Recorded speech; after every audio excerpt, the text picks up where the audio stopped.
Right, welcome back. Yeah, so I'm on the rear end still. Got the helper springs to go on. Now, I've had these refurbished by Nick Rogers Mini Bits, and I couldn't work out how they went together. So I've had a look on Mini Spares and Summerford. These rubbers are actually rocker cover rubbers, and then just a 5/16 washer on top with a spring washer. So they just go into the normal shock absorber hole, and then obviously the bottom part hooks onto the rear of the radius arm. But looking again, I wondered how they went back together because I didn't take photos, and there's actually two felt washers,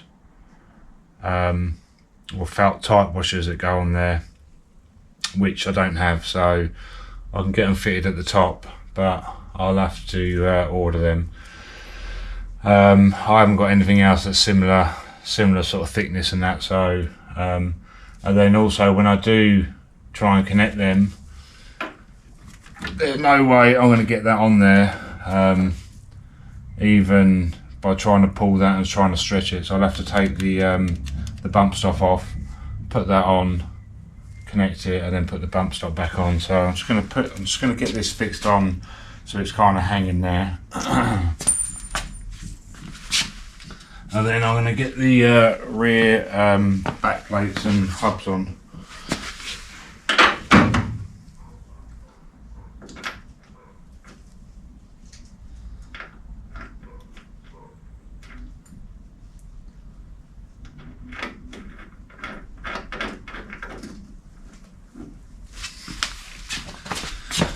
Right, we'll do this side and see how we get on. I've also got the handbrake cables to put on. I've put the handbrake in and bolted it up, so while I'm on this side I'll get this side cable in and connected. So what we got, so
Obviously I've got to put the tighten everything up, torque everything up, which I'll do a bit later. But help the spring on, I'll just sort that out.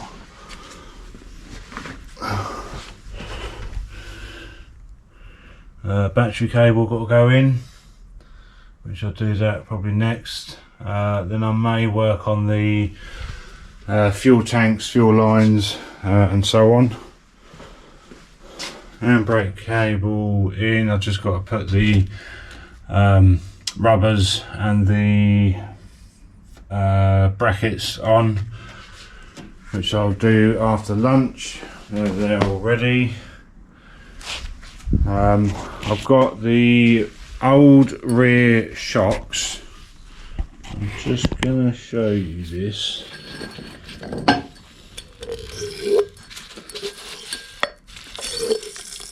I didn't know whether that was right or not.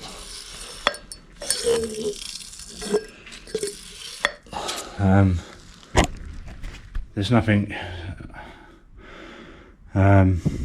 Yeah, I'm not sure whether they're supposed to be loose. There's fluid in them, and they are the ones I took off. There's nothing actually wrong with them, so I could refit them, but I'm just not sure whether they should be like that or not. Right, so what have I been doing? I'll show you the bits in a sec. So I've got I had to take the battery cable off because the end I've got on it wouldn't go through the hole at the back, so I had to take it back out, feed it from the back through and underneath, so that's all back in. And I've done the rear brake pipes, and what else have I done? And I was going to put all the petrol pipes in the boot.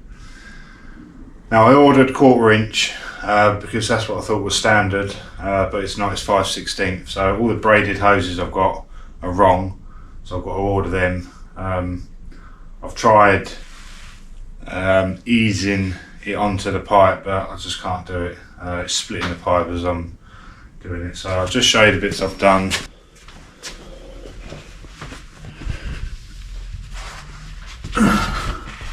So underneath I've got the brake pipes onto the back plates now, and into the regulator. I've attached all the battery cable properly.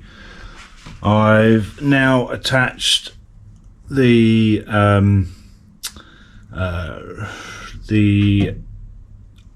hydroelastic pipes to the subframe and connected the pipes to that, so they're all done. And yeah, what else have I done? That was it. Yeah, so that's all done and tightened up, and yeah, I was going to start fitting this pipe in the back, getting the pipes and all through the boot floor, connect up to the fuel pump, but I haven't got these are never going to work, so yeah, so I need to order them, and then once I've got them here I can get all those bits in, get the rear lights in, then probably I can then fit the tanks. So a bit of a crappy afternoon really. So that's going to be about a week before I get them, so I can get on with bits in the front. So I've connected the battery cable to the subframe down there as well. I've still got the hydroelastic valves to go on here and here, and connect the I need to take that off, and then slip the fuel pipe through that hole and then get that back on, and then I can get the master cylinders on, And what else can I do? I'm reluctant to put the brake hoses on, because before, when I put the engine in, I've got to take all the hubs off. So but 6 of one, half a dozen the other. I can't get, once the engine's in, it's a bit tight, I think, to get these connected. So I'll have a think about that anyway. Yeah, so I've got some bits to order, so I'm not sure quite what the next video will be, but it's looking more like a car. Oh, there was one other thing. So when I stripped the car down, now I'm sure this is right because I've looked on a few on Mini Spares and Summerford, and it shows the rubbers and the metal guide plates on the underside, which is what I've done. But when I stripped it all down, it had the rubber and the plate on this side and the plate on the other side. So I'm not sure quite why they did that, whether they didn't know what they was doing, but it can be changed. So if anyone has any idea why that is like that, or why it was like that, or whether that's wrong or right,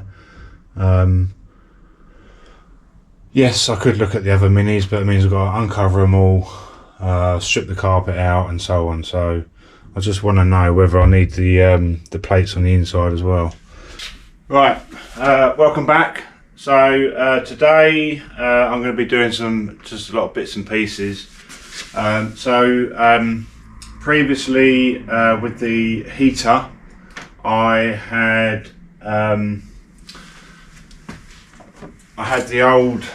took the old matrix out, and as you can see, that's unusable, which is a shame. I could have got it refurbed if it wasn't all rusted like this, but looks like it is an original one because the new type one is just slightly different. So I'm gonna have to bin that. So I've got another one which I've fitted. So previously what I had to do, because it's quite an old, because it's the original heater, all the flap, all the switch arrangement was all sort of rusty. So I've rubbed all that back, sprayed it all in satin hammerite, and I also had to do take the fan out and just spray the bracket here in silver. So I'm just gonna, and so I also sprayed all the little clips because they were all rusty. This has previously been repaired by Steve Pennington. He deals with fiberglass and what's the other stuff? Yeah, so I sent it off to him because this is actually Bakelite, not plastic, not metal. And when I took it out, the other side was completely broken here, so it was only fixed on this side. So he's done a repair on that part, and I think he's probably, it looks like he's done a little repair on this side as well, because I think this side was going to crack. So I did actually buy another heater because I didn't think it was repairable, but it was, again, it was, I think that was plastic, that one, or metal, I can't remember, but I'm glad he repaired it, so thank you for doing that. And yeah, so I can reuse the original one. So I'm just going to put it all back together, just get that put in the car, and then what I've got to do, so someone's confirmed with the wiper motor. I did take it all apart, it was rusty inside, so I've cleaned all that up. I've put the outside through the sandblast cabinet. So now, and also what I did, I stripped all this back, cleaned it all out, rubbed all the tubing back because that was a bit grubby, and then I've re-greased all inside, checked the wheels inside, they're all fine. So then I'm going to get that fitted. I've got the master cylinders to fit, the washer bottle bracket to fit, and the solenoid to fit on the inner wing. So I'm just going to get this put back together, get that fitted, and then I'll move the camera around to the engine bay and just go through what I'm doing in there. So yeah, let's get on. Right, so how does this go back together? So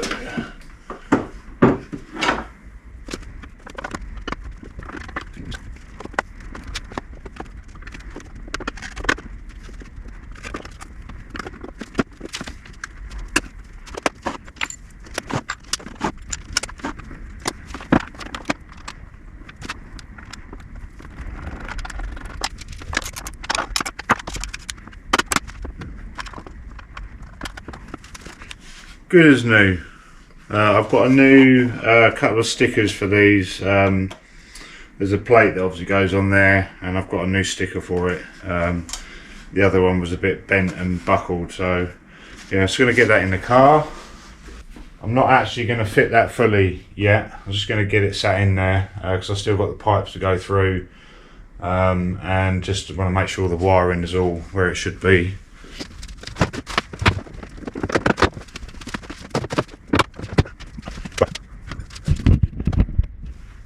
So I did previously put this on, but I had to take it back off again because I needed to get the petrol pipe through this one, so I can get that back on.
Ten minutes later, I got it in. So that was just the clevis pin. Yeah, nightmare.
Right, can't fit the horn. I need to find the bracket.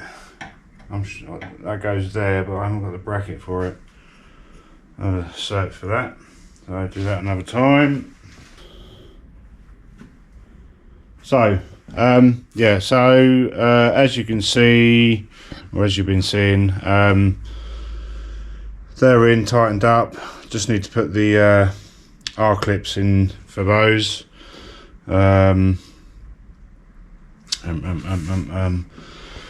I just thought while I had some gold tape left, it wouldn't hurt just to stick some there, so I've just put some underneath there. I've got the earth strap on, solenoid, I've got the brackets for the oil cooler. So I think on the front now, what am I waiting for? Oh, I don't know what goes, something goes there. I need to just have a look at that on me videos. But apart from that, and all the brake lines and clutch lines, which I'll probably do next, and then I can get the engine in. Still got the track rod end to do, which I'm probably not going to do until the engine's in. I can put the drive shafts in. I've put the shock absorber brackets on. I've just left them loose for now. And what else? So I've done that both sides. And I've ordered from Summerford. So I asked on the Mk3 Cooper S forum on Facebook whether they were originally, the fuel lines were originally rubber or braided. They were braided, so I've found some 5/16 braided hoses from Summerford, which I will get before the weekend. And for some odd reason, I can't find the fuel rail for here. I couldn't remember if I took it off or not, whether it even had one. But looking at Summerford's pictures, it should have one. Obviously it's twin carb. So I've had to order, they actually do them, so I've ordered one from them. I will look back and see. So yeah, that's it for now. I'll see you on the next one. Thanks for watching.